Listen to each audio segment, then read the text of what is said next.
인류의 모든 족속을 한 혈통으로 만드사 온 땅에 살게 하시고 그들의 연대를 정하시며 거주의 경계를 한정하셨으니. 아멘. 아멘. 자리에 앉겠습니다.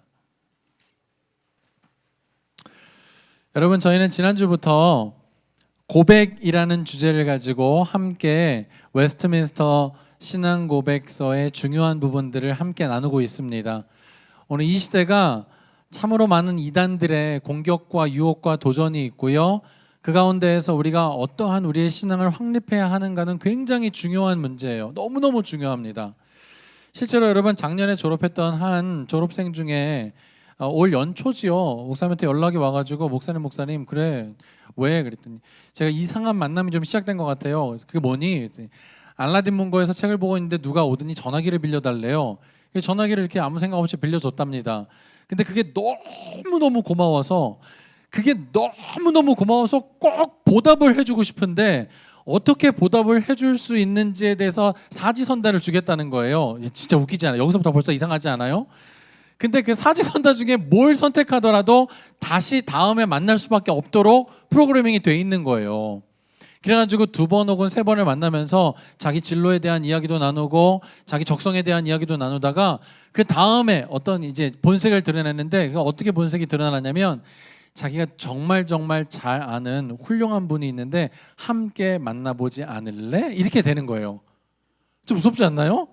근데 그게 전혀 물 흐르듯이 너무 자연스러워서 이 친구가 상당히 굉장히 똑똑한 친구예요. 되게 똑똑한, 우리처럼 이렇게 멍청하지 않아요. 굉장히 똑똑한 아이인데도 불구하고 2번, 3번 만나게 됐다는 거죠. 그래서 제가 이건 낌새가 이상하다 해서 딱 신천지다 싶어서 모든 연락을 두절하고 그냥 그 사람에게 어떤 여지도 남기지 말고 완전히 다 연락을 두절한 상태에서 빨리 나와야 된다라고 이야기했어요. 여러분, 이단이 멀리 있지 않아요. 굉장히 가까이 있어요. 신천지가 지금 20만 명을 넘었답니다. 충격적인 건 그 20만 명 중에 7만 명 정도가 청년들이라는 거예요. 청소년들까지도 굉장히 포교의 대상으로 삼고 있답니다. 여러분, 우리도 사각지대에 놓여 있지 않아요. 노출되어 있어요. 이 시간 4주간 진행되어지는 교리는 4번뿐이지만 이 교리가 여러분에게 있어서 아주 중요한 신앙적 토대가 놓여진다라는 것을 여러분 기억하시고 신앙적으로 여러분 잘 점검할 수 있는 그런 시간이 될 수 있으면 좋겠어요. 그래서 지난주에 복습을 하자면 우리가 지난주에 뭐에 대해서 배웠죠? 삼위일체에 대해서 배웠죠. 삼위일체. 어떤 사람들은 이슬람의 알라나 기독교의 하나님이나 똑같은 신으로 생각하고 있지만 전혀 그렇지 않다라는 것을 지난주에 함께 배웠어요. 잠깐 복습을 하자면 여러분, 우리 하나님은 무엇으로 존재한다고 그랬죠? 영원 전부터 존재의 형태가 아버지라고 그랬어요. 아버지 하나님. 아버지 하나님으로 존재하기 위해서는 전제가 있죠. 뭐가 있어야 되는 거예요? 아들이 있어야 돼요. 아들 없이 아버지가 될 수 없죠. 아들 예수님이 계시고 아버지 하나님이 계셔서 이 두 분이 영원 전부터 어떻게 하고 계셨죠? 사랑을 하고 계셨어요. 아름다운 사랑의 교제를 하고 계셨습니다. 그런데 그 사랑의 교제의 방법이 바로 성령 하나님이라고 했어요.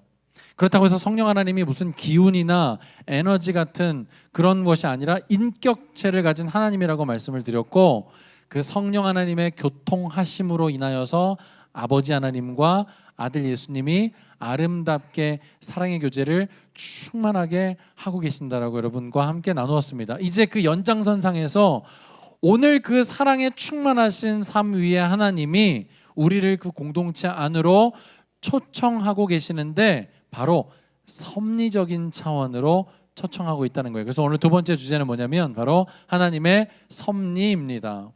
자막을 한번 주시겠어요? 웨스트민스터 신앙고백서 제5장 1항을 보면 오늘 이 섭리 부분에 대해서 표현하고 말하고 있는데 그것을 여러분 자막을 주시면 함께 읽어보도록 하겠습니다. 자, 시작. 만물의 크신 창조자 하나님은 그의 잠깐 다시 이렇게 큰 소리로 이렇게 다시 해주세요. 얘네 다 어디 가니 갑자기? 할렐루야? 가는 거야? 야, 나 아직 설교 5분도 안 됐는데 시작한 지?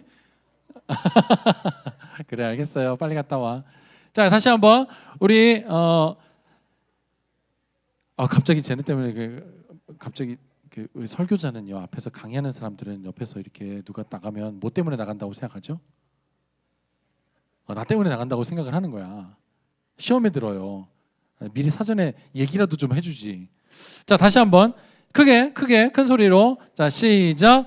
만물의 크신 창조자 하나님은 그의 지극히 지혜롭고 거룩한 섭리에 의해 그의 무오한 예지와 그 자신의 뜻에 자유롭고 불변적인 계획을 따라 가장 큰 것부터 가장 작은 것까지 모든 피조물과 행위들과 일들을 붙드시고 지도하시고 처리하시고 통치하셔서 그의 지혜와 능력과 의와 선과 자비의 영광을 찬송케 하신다.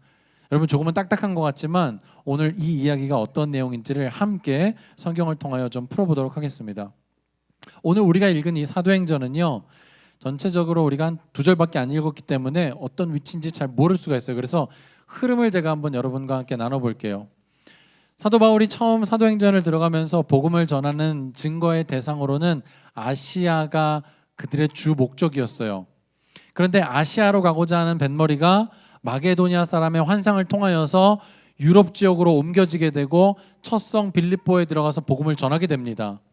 근데 이 첫 성 빌립보에 어떤 일이 있었냐면 귀신 들린 종을 데리고 점을 치면서 돈을 버는 사람이 있었는데, 여러분, 바울이 그 종의 귀신을 축출시켜줬어요. 쫓아내줬어요. 그러니까 그 주인은 이제 더 이상 그 귀신 들린 종으로 돈을 벌 수 없게 되자 바울을 굉장히 힘들게 하고 고소하고 두드려 패고 생명을 막 위협할 정도로 이 바울을 못 살게 했어요. 그래서 바울이 그 빌립보 지역에서, 여러분, 도망간 지역이 어디냐면 데살로니가 지역입니다.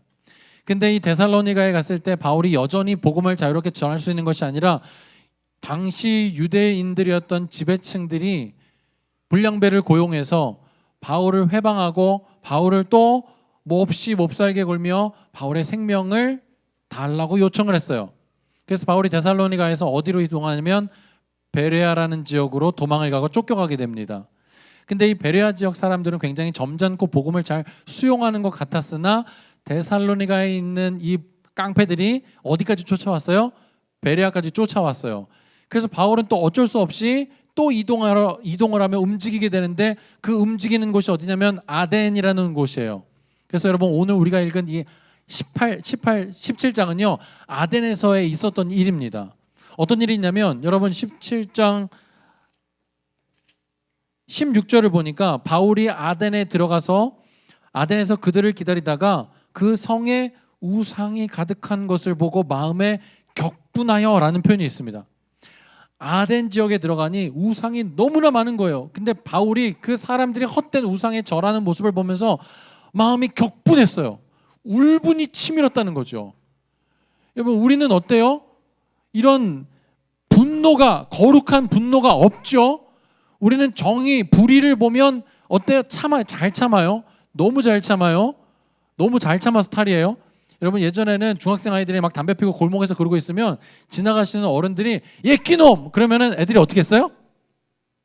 우리는 모르지. 여러분들 모르죠. 이런 거 안 해봤으니까. 이제 예전에는 지나가는 어른 누구라도 예끼놈들 여기서 뭐 하는 거야? 그러면 다 도망가든지 담배를 끄든지, 이제 우리 큰일 났다, 이런 눈빛이었는데, 요즘에 여러분 애들이 그러고 있는데 가가지고 어른이 예끼놈 그러면 어떻게 되죠? 큰일 납니다. 그러면 안 돼요, 여러분. 그냥 지나가셔야 돼요. 불의를 보면 이제 참아야 돼요. 이런 격분, 바울처럼 격분하면 안 돼요. 꾹 누르십시오.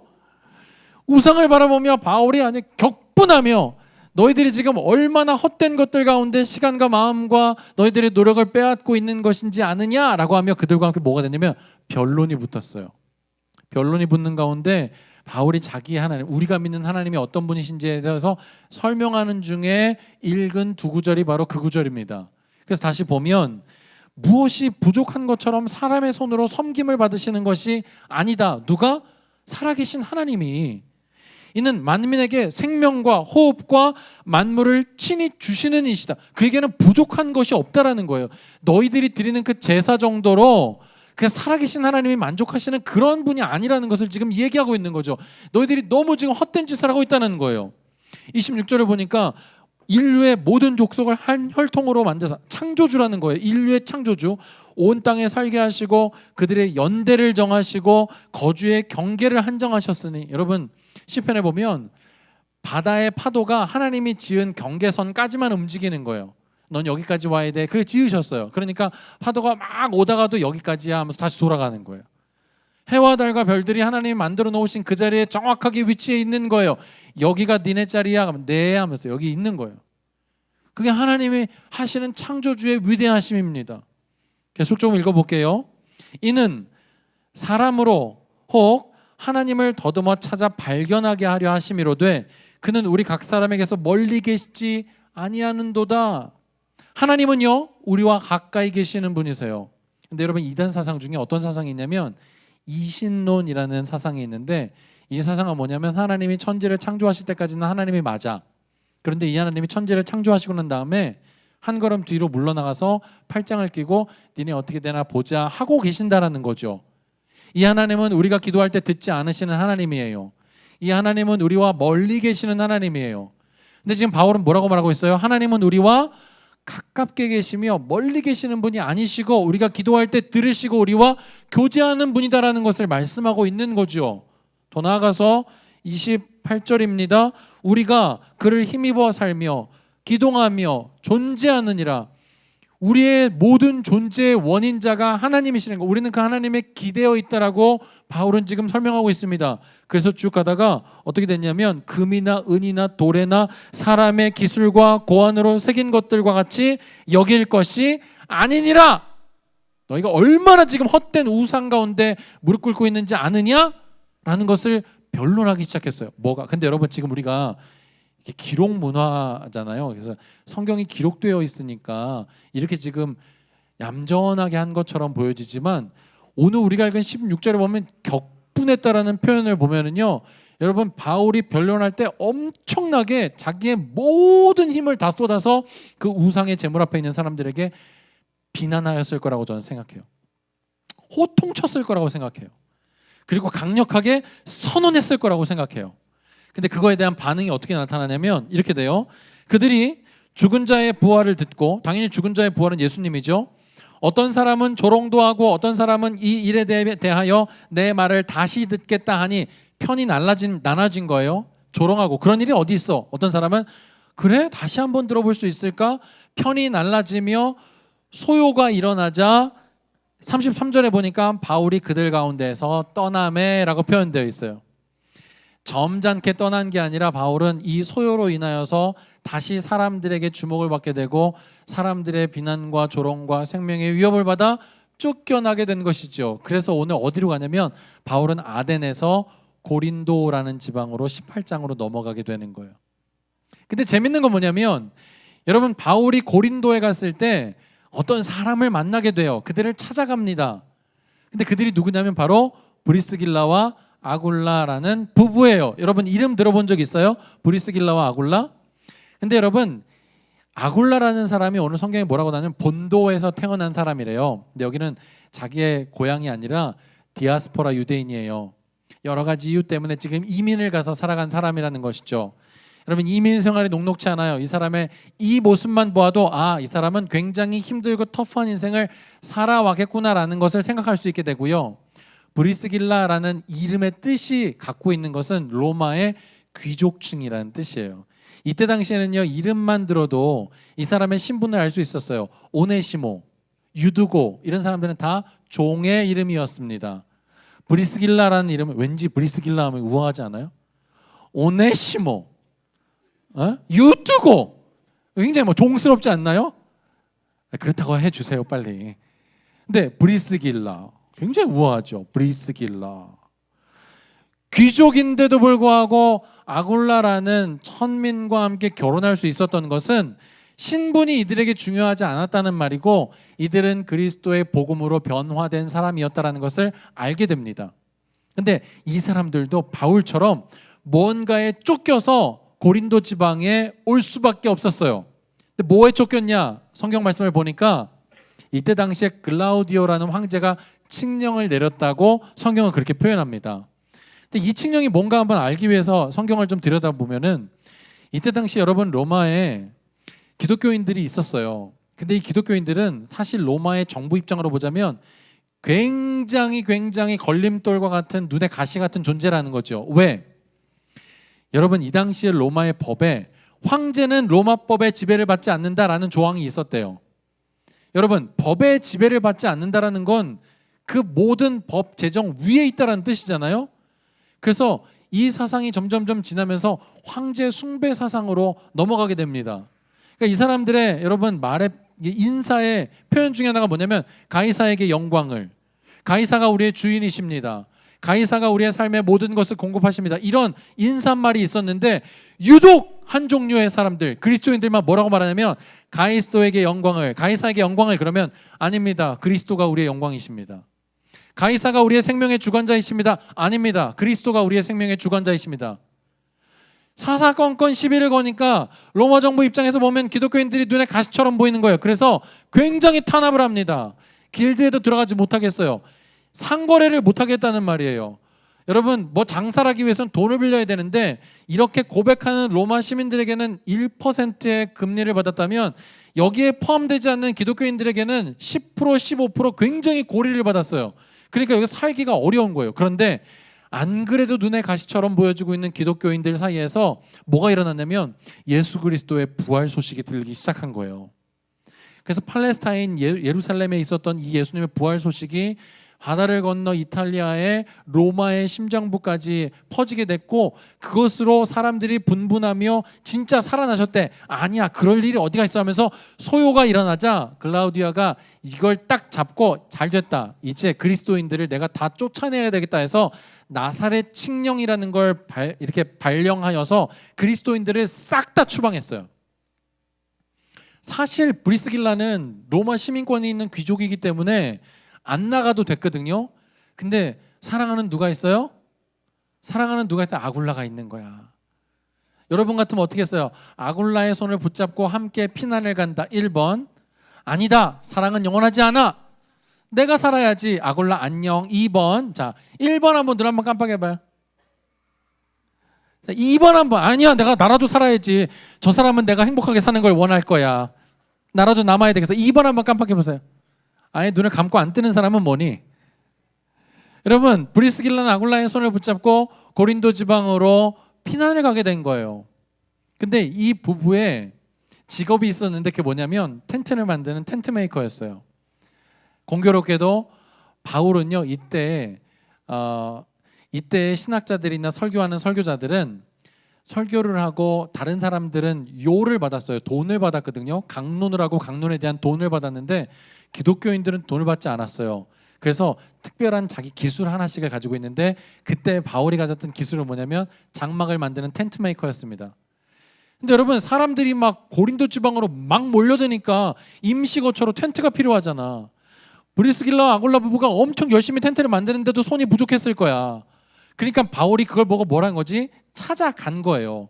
그래서 텐트를 만들며 이 세 사람의 운명적인 만남이 이루어지게 된 것이죠. 여기서 뭐가 탄생할까요? 바로 고린도 교회가 탄생하는 거예요. 놀랍지 않나요? 근데 왜 이들을 하나님은 이렇게 쫓기는 가운데 고린도에서 만나게 하셨을까? 왜 하나님은 그 수많은 지역도 있고 수많은 사람들도 있는데 브리스길라와 아굴라와 이 바울이라는 사람이 만나서 왜 고린도 지방 안에 만남을 허락하셨을까? 성경을 보면 이렇게 표현되어 있습니다. 18장 10절을 보면 제가 읽어드릴게요.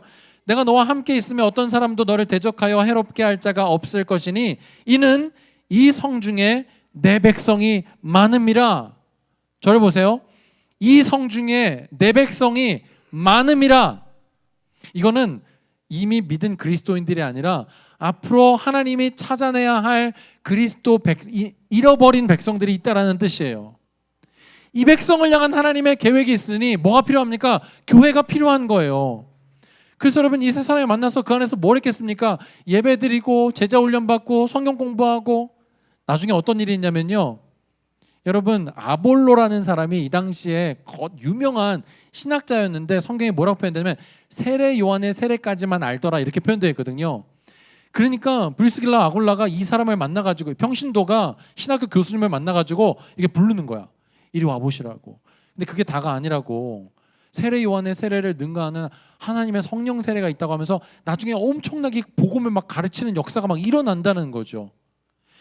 이런 인생의 역사에 톱니바퀴가 하나씩 맞아 떨어가면서 하나님께서 원하시는 하나님의 일들이 이 땅 가운데 정확무오하게 실수함과 실패함이 없이 일어나고 있는 것, 우리 삶의 모든 것이 다 하나님의 손과 계획 안에 있다라는 것을 인정하는 게 바로 섭리라는 거예요.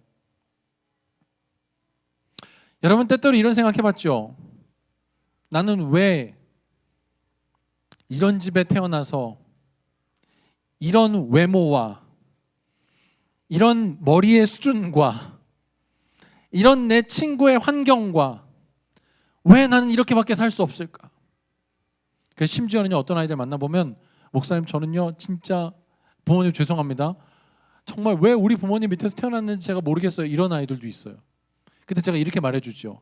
만약에 부모님도 선택할 수 있었다면 만약에 부모님에게도 선택권이 있었다라면 아마 네가 세상에 없었을지도 몰라. 이건 섭리야. 이건 우리가 어떻게 할 수 없는 하나님의 섭리지. 받아들여라. 좀 여러분 이해가 안 될 수도 있지만 이런 하나님의 섭리예요. 하나님은요 정확무오한 그 하나님의 계획 안에 하나님의 일들을 지금 우리에게 이루어가고 있으시다라는 거예요. 근데 여러분 이 고백을 하다 보면 이러한 질문이 또 다르게 우리의 속에 일어나요. 그렇다고 한다면 내가 받아들이고 싶지 않은 이 상황들, 이것도 하나님의 섭리인가요? 내가 이해할 수 없는 이 상황들이 일어났는데 이것도 하나님의 섭리인가요? 이것이 정말 내 눈에는 악한 일로 보이는데 이 악한 일로 보이는 이 악까지도 하나님의 섭리인가요? 그러면 하나님은 악의 조성자인가요? 이런 질문을 하게 되는 거예요. 여러분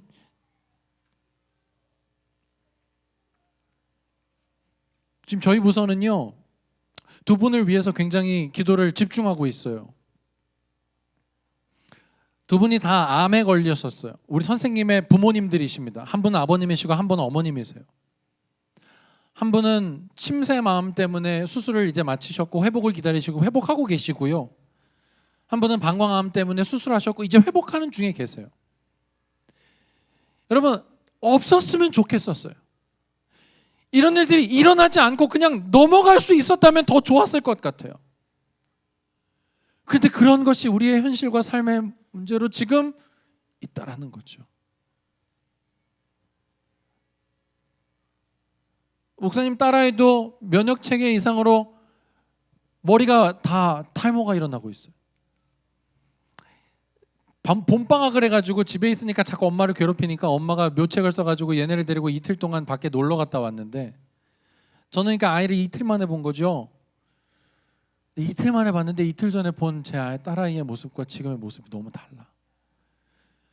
그리고 지금은 먹는 스테로이드제를 먹는데 여러분 스테로이드제를 먹을 때 나타나지는 부작용이 뭐냐면 문페이스라고 얼굴이 부어오르는 피부가 부어오르는 그런 부작용이 있는데 경미하지만 애비의 눈에는 그게 보인다는 거예요.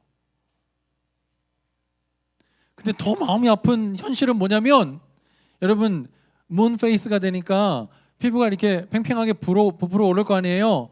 그러니까 아이의 엄마는 어머 우리 하은이 피부가 좋아지고 있네 그러면서 좋아하고 있다는 거죠. 사실은 그게 스테로이드제의 부작용이에요. 없었으면 좋겠어요. 지나갔으면 좋겠는 일이에요. 왜 그게 내 인생 가운데 있을까? 그런 하나님께 대한 기도가 절로 나오게 되는 이런 일들 어떻게 이해하겠냐는 거죠. 이것도 하나님의 섭리인가요? 섭리였어요. 물론 지금은 알 수 없죠. 오늘 8시에 어떤 부모님들이 오셨냐면 여러분 8시에 함께 예배드리는 재윤이라는 아이가 있는데 여러분 이 아이는 작년에 타이어 밑에 얼굴이 끼어 들어가서 제가 강릉의 중환자실에 면회 갔을 때 지금 있는 얼굴 형태를 못 알아보는 것은 물론이거니와 여러분 타이어 밑에 얼굴이 깔려 들어갔으면 그때 살아나지 못한다고 그래서 죽는다고 그랬어요. 근데 이 아이가 지금 기도로 회복이 돼가지고 8시 예배에 같이 예배 드리고 있어요. 오늘도 방긋 웃으면서 목사님 저 왔어요. 지금도 앞으로 몇 번의 성형수술이 더 진행돼야 되지만 뇌 기능이 거의 마비된다라고 했는데 이 아이는 미국에 벌써 대학교에 합격해 놓고 미국 가서 공부할 준비를 하고 있어요. 물론 그 당시 강릉에서 제가 이 아이를 봤을 때는요, 제 입술 가운데 뭐라고밖에 나올 수 없는, 하나님 왜요? 엉엉 흐르는 눈물을 닦으면서 하나님 왜요? 하나님 왜요? 이렇게밖에 기도가 안 나오더라니까. 하나님 어떻게 해요? 하나님 어떻게 해요? 근데 그 시간이 지나면서 이 아이가 회복되고 하나님의 기도가 어떻게 응답되어지는을 바라볼 때에 오히려 우리는 놀랍게 기적적으로 치유하시는 하나님을 또 다르게 만나게 됐다라는 것이죠. 오늘 그 두 아이의 부모님이 함께 와서 예배드리면서 제 손을 꼭 붙잡는데, 여러분 강릉에서 그 부모님의 손을 붙잡았을 때와 오늘 붙잡았을 때는 완전히 판이하게 다른 하나님께 영광을 돌릴 수 있는 섭리 가운데 있음을 고백했다라는 것이죠. 그래서 여러분 제가 어떻게 해서든지 이 두 가지를 함께 막 같이 하나님의 섭리 안에 있지만 이루어지지 않았으면 좋겠는 일에 대해서 이걸 어떻게 정리를 해야 되는가라고 고민하며 씨름하는 중에 사실은 제가 뭘 모르고 있었냐면 유대인들의 유대적 생각을 모르고 있었던 거예요. 우리는 이 직선적인 선형적 구조를 가지고 이 생각을 하기 때문에 이게 미국에서 온 실용주의에서 온 사고방식인데 A는 B고 B는 C면 C는 뭐다? A다라는 생각을 가지고 있는 거예요. 이거를 선형적 사고방식이라고 그래요. 근데 유대인들은 그렇지 않아요. 유대인들은 블록 방식의 생각을 한다는 거. 블록이 차곡차곡 쌓이는 것을, 전혀 다른 것 같은 두 가지의 상반된 개념을 하나의 블록으로 쌓아 올라가며 한 덩어리 지우는 방식으로 유대인들은 생각을 했다라는 거죠. 재밌는 책이 하나 있는데 여러분 랍비 예수라는 책이 있어요. 로이스 티어베르크라는 사람이 쓴 책인데 이 책 안에 하나의 예화를 소개하는데 지붕 위의 바이올린이라는 작품에 등장하는 테비에라는 아버지가 있어요. 근데 이 아버지가 두 딸을 가지고 있는데 이 두 딸이 이 아버지의 생각과 완전히 다르게 이야기를 하는 거지. 이런 거예요. 여러분 유대인들의 전통적인 결혼 방식은 중매예요. 중매. 엄마 아빠가 중매해 주는 거야. 근데 이 딸이 여러분 그 전통적인 방식을 저항하며 아빠 나는 연애할 거야 라고 하면서 가난한 재단사 하나를 데리고 왔대요. 그래서 이 테비에가 뭐라고 고백하냐면 이렇게 고백합니다. 제이텔이 딸이에요. 제이텔이 가난뱅이 재단사와 좋은 짝이 될까? 정직하고 건실한 사람인 건 맞지만 완전히 무일 뿐이지. 그렇지만 어찌 보면 앞으로 나빠질 건 없고 나아질 것밖에 없지 않은가? 라고 생각하면서 두 가지의 관점을 역시 생각하는, 왔다 갔다 생각하는 것을 해학적으로 그리고 있다는 거죠. 두 번째 딸이 있어요. 이 딸은 더 가관이에요. 아예 그냥 결혼을 선전포고 해버렸어요. 나 이 사람과 결혼할 거야. 그 상황 앞에 이 테비에가 또 이렇게 고민을 하기 시작해요. 그 사람은 내 딸을 사랑하잖아. 여기서 말하는 그 사람은 사위 될 사람이겠죠. 그 사람은 내 딸을 사랑하잖아. 이거 참 새로운 방식이네. 어찌 보면 우리의 구식도 한때는 신식이었나? 그래도 그 아이들은 부모 없이 결정했어. 중매쟁이도 없이 말이야. 하지만 다시 생각해보면 아담과 하와에게 중매쟁이가 있었을까? 아, 그렇지, 있었지. 어쩌면 그 중매쟁이가 우리 딸을 중매한 것 같군. 그 중매쟁이가 누구죠? 하나님이죠. 하나님이죠. 이렇게 양쪽을 가감 없이 있는 그대로 왔다 갔다 하며 생각하는 방식을 유대식으로 뭐라고 말하냐면요, 샤크라 부타르야, 이름도 어려워. 샤크라 부타르야라고 부르는 전통적인 주고받기 방식은요, 유대의 유구하게 내려오고 있는 유대식 생각이었던 거예요. 한 민족은 그 민족이 생각하는 고유의 생각 방식이 있거든요. 지난주에 우리가 한 선생님하고 이 영국에 대한 이야기를 하면서 영국 사람들이 가지고 있는 영국식 생각이 얼마나 우리가 가진 생각과 다른가, 이런 이야기를 했었어요. 하다못해 지금 시대에도 그게 남아있는데 이때 당시에 유대식 생각이 없었겠습니까? 유대식 생각은요, 논리 구조를 가지고 하나를 억지로 끼워 맞추려고 하는 것이 아니라 오히려 상반된 두 가지가 우리에게 다가올 때는 신적인 징후다라고 생각하며 이것을 그대로 받아들이는 거예요. 이것을 뭐라고 말한다고요? 섭리라고 말하는 거예요. 섭리. 여러분 우리의 삶을 한번 돌아보십시다. 이제 고3 수험생들을 제가 신방하고 다니면서 이 아이들 마음 가운데 가장 많이 있는 감정 중에 하나가 뭐냐면 바로 두려움이었어요. 왜? 그럴 만도 하죠. 한 치 앞도 내다볼 수 없는 이 1년을 살아가는데 얼마나 무섭겠어요. 여러분, 심리학의 토대를 놓은 프로이드가요, 인간을 뭐라고 정의하고 시작했냐면, 물론 프로이드의 뭐 이론에 대해서 우리가 다 동의하거나 그런 뭐 좋아하는 건 아니지만 어쨌든 심리학의 가장 기초 근간에는 프로이드의 생각이 있는데, 이 프로이드가 뭐라고 말했냐면 인간은 두려움에서 벗어나기 위해 살아가는 존재라고 그렇게 정의했어요.